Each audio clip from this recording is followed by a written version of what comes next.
Got a special guest in studio. I mean, I knew who this guy was years ago. Ran into him at some JFK events. But I tell you, in the last year, getting to know Roger Stone, it's been amazing. He's a consummate Trump insider. He's a best-selling author. He's worked in 9 administrations or on 9 campaigns. I guess in like 4 administrations, correct me if I'm wrong. And, of course, famously good buddies with Richard Nixon. And I tell you, you look at Richard Nixon, where are the good old days? That guy's so-called corruption was like child's play. And I'm not defending it, obviously. You've written a book that's somewhat critical of him, but also positive. He was a real guy. What is the difference, Roger Stone, between a Richard Nixon and, say, a Hillary or Bill Clinton or an Obama? Because you've got a bunch of breaking news, a bunch of inside stuff. We've got a ton of anti-Trump rioters beating up women, hitting them over the head with Mexican flags, and the mayor defending it is wonderful. I mean, these people seem like the real brown shirt fascists to me. I want to cover that today with you and all the points you want to get to. But first off, let's quantify your 40-something years in politics and your business partner, you know, being one of the top folks right now heading up the Trump campaign. A year ago or so, you were the head of the Trump campaign. Now you're out there on your own to defend the Republic. But so much. Where are we as a culture, as a society, and how would you parallel it between a Richard Milhouse Nixon and a Hillary Rodham Clinton? What type of individuals are these? I mean, was Nixon a sociopath or a psychopath? We know Hillary is.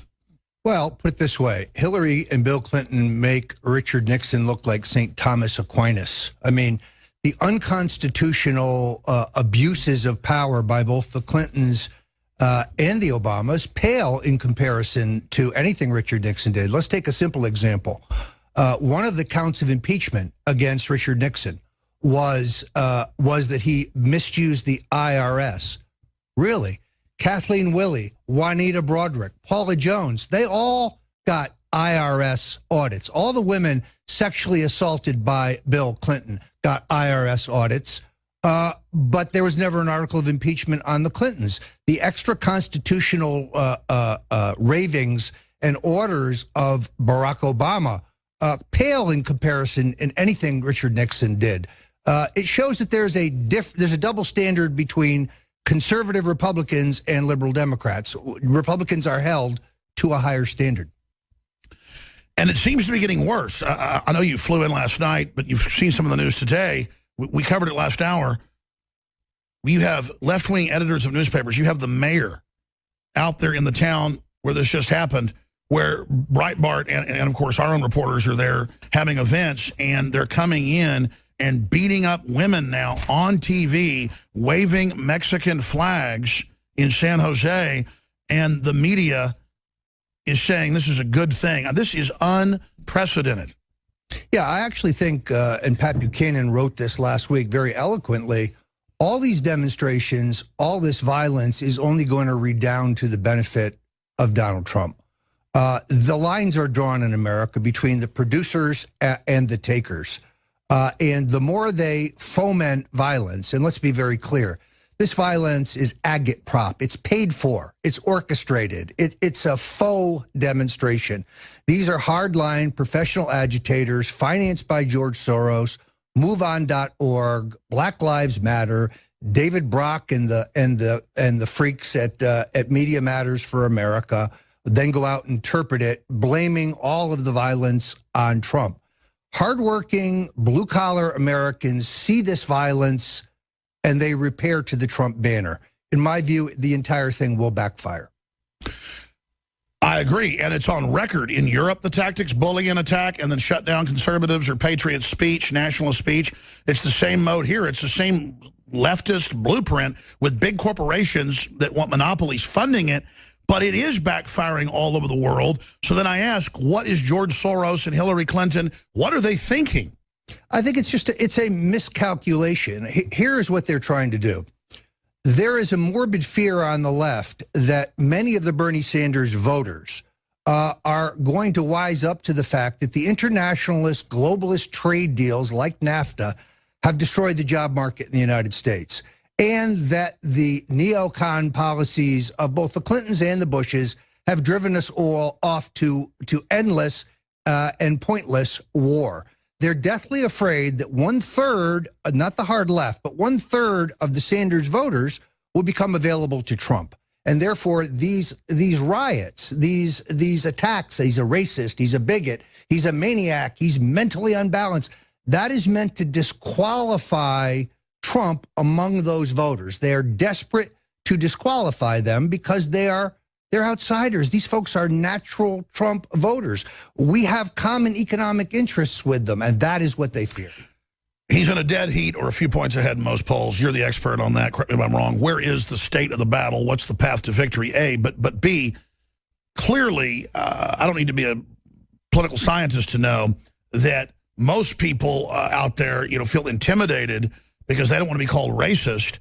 But secretly, they're planning to vote for Trump because they're nationalists, they're patriots. And I'm talking about black voters, Hispanics, and others, because I'm suddenly seeing double, triple the numbers of Hispanics and African-American folks at the Trump rallies, because we have the live feeds. Our crew is at almost all of these. Infowars.com is covering it. And I'm not seeing that on the news now. They're not doing close-up shots of the lines anymore because it's freaking the media out. And now suddenly, in multiple speeches, when Obama talks about Trump, he turns into a blithering idiot, and I think he's got him, and the people have him completely rattled right now. Yeah, I think what's happening here is that you have a well-oiled political machine run by the Clintons, and it is extremely well-funded. Just the super PACs supporting Hillary have raised $85 million and have another $48 million on hand. Compare that with the Trump organization and the Trump campaign. This is an entirely indigenous, grassroots, guerrilla campaign. Trump has managed to get nominated without polling, without sophisticated analytics and targeting, without massive hundreds of millions of dollars worth of both positive and negative TV commercials. It's an uprising. It's a citizen insurgency, and it's going to take on the best oiled, best funded political operation probably in American history. An operation that has been very successful at controlling the narrative because of their close association and their simpatico views with the mainstream media. Trump is able, because he's going to be the nominee, to break through all of that. So would Marco Rubio or Chris Christie or any of these other candidates called Hillary Clinton a crook? No, only Donald Trump has the cojones to do that. In fact, we've got that queued up. I don't normally play a clip 5 or 6 times during a broadcast, but Trump, the clip's up on Infowars.com. Steve Watson wrote an article about it. Spread this out to everybody. Hillary Clinton has to go to jail. She's guilty as hell. By the way, Hillary Clinton is missing 30,000 emails. They've been deleted. 30,000. 30,000 emails. And remember I said I was a counterpuncher? I am. After what she said about me today in her phony speech, that was a phony speech. That was a Donald Trump hit job. I will say this, Hillary Clinton has to go to jail, okay? She has to go to jail. I'm going to play more of it. This is unprecedented modern politics. This is the end of an era, folks. She's even if guilty Trump doesn't win, this brings him down. Remember, Hillary Clinton used to hate Obama. She used to hate him. Bill Clinton hated him. Bill Clinton hated him. He called Bill Clinton a racist. You remember that? Bill Clinton hated him. All right. And Hillary Clinton hated Obama. Now it's, yes, sir, Mr. President, sir. Yes, sir. What would you like? What would you like me to say here, sir? The only reason she's behaving like this, and the only reason she's been dragged so far left, believe me, is she doesn't want to go to jail over the emails, okay?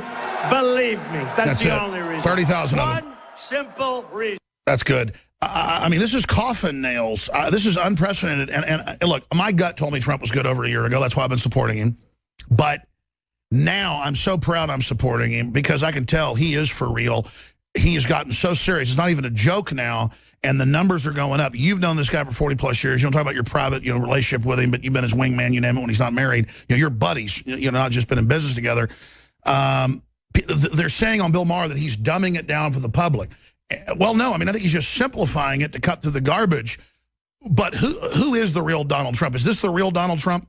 Yeah, he's blunt. He's plain spoken. He talks the way regular people talk. He doesn't talk the way politicians talk after their advisors say, oh, no, you need to say this or you need to say that, or the poll shows this or the focus groups show that. See, that's Hillary.